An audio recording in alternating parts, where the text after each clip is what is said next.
ভূতনির বন্যা পরিস্থিতি নিয়ে উচ্চ পর্যায়ের বৈঠক মানিকচক ব্লক প্রশাসনিক ভবনে জেলা সমাহর্তার উপস্থিতিতে আজকের এই বৈঠক হলো। মূলত ভূতনিতে বন্যা কবলিত এলাকার বর্তমান রাস্তার পরিস্থিতি, গোখাদ্যের সমস্যা, ফসল নষ্ট হওয়া সহ বিভিন্ন বিষয়ে আলোচনা করা হয় বলে জানা গিয়েছে।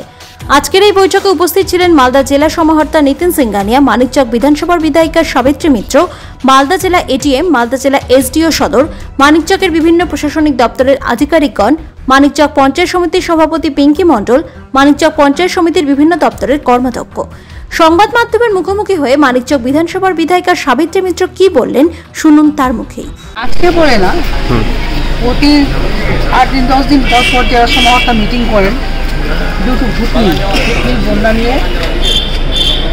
আজকেও প্রায় মিটিং ছিল। আজকেও উনি খোঁজ খবর নিলেন, ইলেকট্রিসিটি ঠিক আছে কিনা, পানীয় জল লোক পাচ্ছে কিনা, রাস্তাঘাট কী করা দরকার, স্কুলগুলো কীভাবে খোলা দরকার, এগুলোকে আবার বাইপাস করা দরকার, এবং গুড় খাবার ঠিকঠাক পৌঁছাচ্ছে কিনা, মানুষের খাবার পৌঁছাচ্ছে কিনা, সব নিয়ে একটা ডিসকাশন করেছে। ফলে আমরা ভূতনির পাশে আমাদের সমস্ত জেলা প্রশাসন সবসময় একসাথে কাজ করছে। তাছাড়া আমাদের যারা জেলা থেকে নিয়োগ করছেন, যারা পঞ্চায়েত লেভেল, জেলা পরিষদ লেভেল বা পঞ্চায়েত সমিতি লেভেল, তারা সকলেই অ্যাক্টিভ রোল প্লে করেছে। এবার এটা বলার নাই যে একটু কাজ করেনি, তবে সবাই কেটেছে, মানুষের পাশে সবাই যাচ্ছে। আজকে এখন আমি ঘুরতে যাচ্ছি, একটু কথা শুনবো মানুষের কাছে।